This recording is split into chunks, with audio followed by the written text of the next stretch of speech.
पाकिस्तान जिंदाबाद, पाकिस्तान जिंदाबाद, हम हैं रेस्क्यू, हम हैं रेस्क्यू। सबको मुबारकबाद देता हूँ इस दिन के हवाले से, लेकिन हमें ये बात नहीं भूलनी चाहिए कि लाखों लोग अपने घर बार छोड़ के अपनी जानें गंवा के इस मुल्क को हासिल करने के लिए मैदान में आए और उन्होंने अपनी जानें दी और ये मुल्क मार्ज़ वजूद में आया। एक तो हम किसी की जान बचाते हैं, ऐसा बंदा जिसको कोई ना उसके वालिदैन है उसके पास, ना भाई ना बहन, को अकेला है, एक फ़ोन कॉल के ऊपर वहाँ पहुँचते हैं, उनके ऊपर मरहम जब रखते हैं, उनकी जो सिसकियाँ होती हैं, जो आहें भर रहा होता है, वो स्माइल में जब मुस्कुराहट में बदलती है तो उस वक्त जो सुकून मिलता है तो उसका कह लें कि कोई नेमोल बदल नहीं है। 24 घंटे में किसी वक्त भी कोई एमरजेंसी हो जाती है, जैसे हार्ट अटैक है, रोड ट्रैफिक एक्सीडेंट है, डिलीवरी केसेस हैं, फायर है, बम ब्लास्ट है, बिल्डिंग कोलैप्स है, वाटर रेस्क्यू एमरजेंसीज़ हैं, वो तमाम में हम हर वक्त आंधी हो तूफ़ान हो, हम हर वक्त तैयार हैं। बिल्कुल, आज हम अपना दिन जो है रेस्क्यू 1122 एहलकारों के साथ गुजार रहे हैं। 14 अगस्त जिस दिन पाकिस्तान मार्ज़ वजूद में आया, उसकी याद में आज यहाँ पे शजरकारी मुहिम की गई और इसके साथ साथ यहाँ पे केक काटा गया। यहाँ की जो तकरीबात हैं वो आपने मुलाहिज़ा फरमाई। इसी के साथ मेरे साथ अब्दुल मन्नान जो स्टेशन इंचार्ज मेरे साथ मौजूद हैं, इनसे हम जानते हैं कि आज के दिन के मुनासबत से अपने महकमे को, इस मुल्क पाकिस्तान को क्या पैगाम देंगे। इनका जो महकमा है, हर महकमे में करप्शन है, लेकिन ये महकमा जो है एक खिदमत खल्क का जो जज्बा है सरशार किए हुए है और लोगों की 24 घंटे खिदमत करता है। इस हवाले से हम इनसे जानते हैं कि ये मोहसिन इंसानियत होने के नाते ये माशरे का ऐसा एक किरदार अदा करते हैं कि लोग तो जहाँ पर भी एक्सीडेंट होता है 24 घंटे ये हमा वक्त कुछ ही मिनटों में उनके ऊपर जो है उनके अपने लेट आते हैं, लेकिन ये उनके अपने बन के उनके ऊपर जो है जाके उनके ज़ख्मों पे मरहम रखते हैं। आज इनसे हम जानते हैं कि इनकी ड्यूटी किस तरह चल रही है और ये कौन कौन सी जो खिदमात सर अंजाम देते हैं। जी अस्सलाम वालेकुम। वालेकुम अस्सलाम। सर बताइएगा, आपका जो महकमा है, आपके जो एहलकार हैं रेस्क्यू 1122 के, आपके अंडर कितने एहलकार हैं? ये 25 लोग हैं, ये सेंटर खुड़ियाँ स्टेशन के 25 लोग हैं। और कितना एरिया आप कवर करते हैं, कितनी कॉलिंग आपको डेली आती हैं? ये राउंड अबाउट कॉलिंग का जो हिसाब होता है वो हमारे हेडक्वार्टर में होता है कसूर में। यहाँ पे एरिया होता है कह लें कि एमरजेंसीज़ के लिहाज से, इस एरिया में अगर एम्बुलेंसेज नहीं हैं तो हो सकता है दूसरे एरिया में इस एरिया में आ जाएँ, तो इसलिए जहाँ अवेलेबिलिटी होती है एम्बुलेंसेज की और एमरजेंसी की नौयत के लिहाज से वहाँ मूव करवाया जा सकता है। किसी भी कह लें कि ज़िले में कहीं पे भी इनको मूव करवाया जा सकता है। कॉल के बाद आप कितनी देर में मरीज़ के पास पहुँचते हैं एक्सीडेंटल सूरत में? हमारा जो एवरेज रिस्पॉन्स टाइम है वो 7.5 मिनट का है और वो उसको हमने मेंटेन किया हुआ है। कोई भी 24 घंटे में किसी वक्त भी कोई एमरजेंसी हो जाती है, जैसे हार्ट अटैक है, रोड ट्रैफिक एक्सीडेंट है, डिलीवरी केसेस हैं, फायर है, बम ब्लास्ट है, बिल्डिंग कोलैप्स है, वाटर रेस्क्यू एमरजेंसीज़ हैं, वो तमाम में हम हर वक्त आंधी हो तूफ़ान हो, हम हर वक्त तैयार हैं। आज के दिन के हवाले से क्या कहेंगे? आज के दिन हमारा प्यारा मुल्क पाकिस्तान मार्ज़ वजूद में आया, 14 अगस्त का दिन आप किस तरह सेलिब्रेट कर रहे हैं?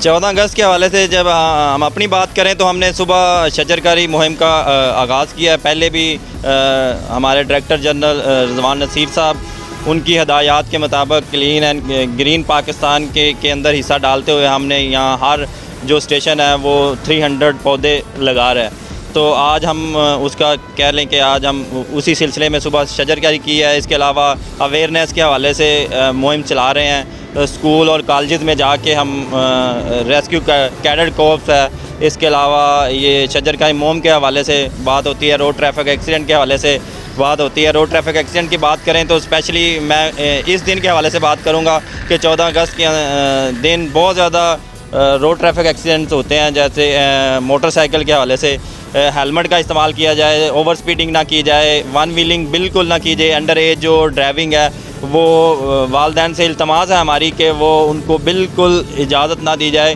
कि वो अंडर एज ड्राइविंग करें।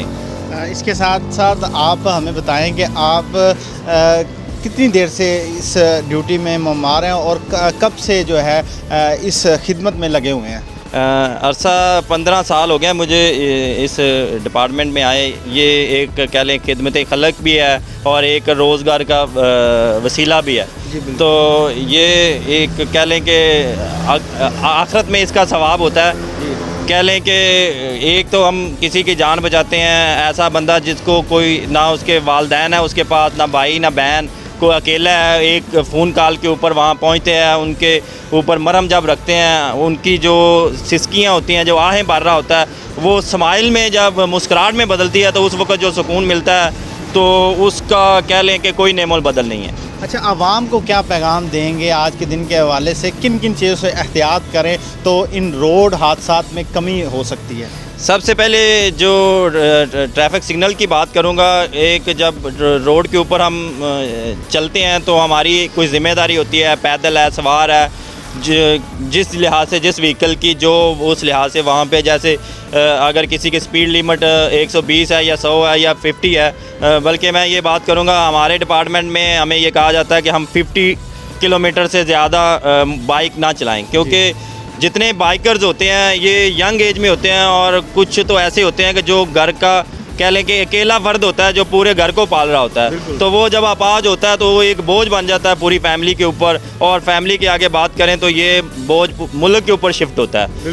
ऐसे बहुत ज़्यादा हादसा हो रहे हैं। तो मैं तो यही कहूँगा कि रोड ट्रैफिक जैसे ज़ेब्रा क्रॉसिंग के हवाले से, ओवर स्पीडिंग के, हेलमेट की ख़ास पाबंदी की जाए, और लाइसेंस अगर नहीं है तो वो व्हीकल ना चलाई जाए। पाकिस्तान जो है ये हमारे हज़ारों लाखों जो है नस्लों की कुर्बानियाँ देकर, उनके मुस्तकबिल की कुर्बानियाँ देकर मार्ज़ वजूद में आया। 14 अगस्त के हवाले से आप क्या कहेंगे, इस मुल्क को क्या पैगाम देना चाहेंगे? सबसे पहले तो ये है कि मैं सबको मुबारकबाद देता हूँ इस दिन के हवाले से, लेकिन हमें ये बात नहीं भूलनी चाहिए कि लाखों लोग अपने घर बार छोड़ के, अपनी जानें गंवा के इस मुल्क को हासिल करने के लिए मैदान में आए और उन्होंने अपनी जानें दी और ये मुल्क मार्ज़ वजूद में आया। अब हमने इसको आगे लेके चलना है, और आगे लेके चलने का यही है जिसका जो रोल है वो ऐसा तरीके से उसको अदा करे। जैसे गवर्नमेंट के साथ क्लीन एंड ग्रीन पाकिस्तान की बात हो रही है, इसके अलावा रोड ट्रैफिक के हवाले से हम बात करेंगे। इसके अलावा एक बात स्पेशली मैं कहूँगा फ़ेक कॉल के हवाले से। फ़र्ज़ कर लें यहाँ इस एरिया में अगर कोई फ़ेक कॉल करता है तो उनको नंबर बिज़ी मिलेगा। फ़र्ज़ कर लें यहाँ पे रोड ट्रैफिक एक्सीडेंट हो जाता है, उसकी हेड इंजरी है या कोई ऐसा हार्ट अटैक का पेशेंट है, उसको फ़ौरन मदद की ज़रूरत होती है। अगर वही कॉल उसको बिज़ी मिलेगी तो वो कह लें कि हमने तो अपने शुगल में कह लें कि अपने एक नंबर बिज़ी कर दिया, लेकिन किसी की जान जा सकती है। तो मैं ये स्पेशली कहूँगा कि गैर ज़रूरी तौर पे नंबर को बिज़ी ना किया जाए। बिल्कुल, ये बच्चों को और सब पाकिस्तानियों से यही इल्तमास है कि सिर्फ एमरजेंसी की सूरत में ही आप रेस्क्यू 1122 पे कॉल करें और उस वक्त बर वक्त आपको इमदाद दी जा सके तक। पाक फ़ौज के हवाले से आप क्या कहेंगे? आज अगर हम आज सुकून से रह रहे हैं, अगर हमारी बाउंड्री वाल अगर हम महफूज हैं तो हम पाक फ़ौज की वजह से हैं, तो आप उनको क्या पैगाम देना चाहेंगे जो अपने घर बार छोड़ के सरहदों की हिफाजत कर रहे हैं, हमारे लिए अपनी जानों का नजराना पेश कर रहे हैं? तो एज ए कौम आप उनको क्या पैगाम देंगे? बतौर रेस्क्यूर अगर मैं बात करूं तो मेरा अपना ये ओपिनियन है, अगर हम यहाँ पे सुकून की ज़िंदगी गुजार रहे हैं तो उसकी एक बड़ी वजह ये भी है कि सरहदों के ऊपर पाक फ़ौज के जवान खड़े हुए हैं दुश्मन के सामने अपना सीना ताने हुए। इसके अलावा ये है कि हम उनको ये पैगाम देना चाहते हैं कि रेस्क्यू 1122 पाक फ़ौज के साथ खड़ी है, किसी भी नागहानी आफत में, नागहानी सूरत में हम पाक फ़ौज के साथ हैं। नाज़रीन, यहाँ पे आपने इनकी बहुत ही अच्छी गुफ्तगू सुनी। या इनका ये जो नौजवान है, इनकी ईद हो, शबरात हो, खुशी हो, गमी हो, इन्होंने अपनी ड्यूटी जो है 24 घंटे जो है इंसानियत के लिए वक़्फ़ कर दी है। और ये वाहिद महकमा है जहाँ पे करप्शन नहीं होती, सिर्फ खिदमत खलक होती है। ड्यूटी के साथ साथ इनकी इबादत भी है, ये जाके लोगों के ज़ख्मों पे मरहम रखते हैं और उनकी दुआएँ लेते हैं। आज हमारा यहाँ यहाँ आने का मकसद ही यही था कि इन लोगों की कदर की जाए, इन लोगों का एहसास किया जाए, इनको फजूल तंग ना किया जाए। अगर आपको एमरजेंसी है तो आप कॉल करें, फजूल अपने बच्चों को मोबाइल ना पकड़ाएं, वन व्हीलिंग से अपने बच्चों को रोकें, क्योंकि ये कीमती जान है। अपने वालिदैन जो है बच्चे को पूरी ज़िंदगी लगा के उसको बड़ा करते हैं, लेकिन वो वन व्हीलिंग करके ख़तरनाक खेल खेल के चला जाता है, पीछे उनके वालिदैन पर क्या गुजरती होगी। लिहाजा अपने वालिदैन का ख्याल रखें, अपने मुस्तकबिल का ख्याल रखें और इन नौजवानों का साथ दें, इनको सलूट पेश किया करें जब भी ये हाज़िर हों। आपके अपने लेट आते हैं, लेकिन ये आपके पास 5 से 7 मिनट में लेट से लेट आपके पास पहुंच जाते हैं। इसी के साथ मुझे इजाज़त दीजिए, आपका मेज़बान हसनैन अली भट्टी, अल्लाह निगहबान।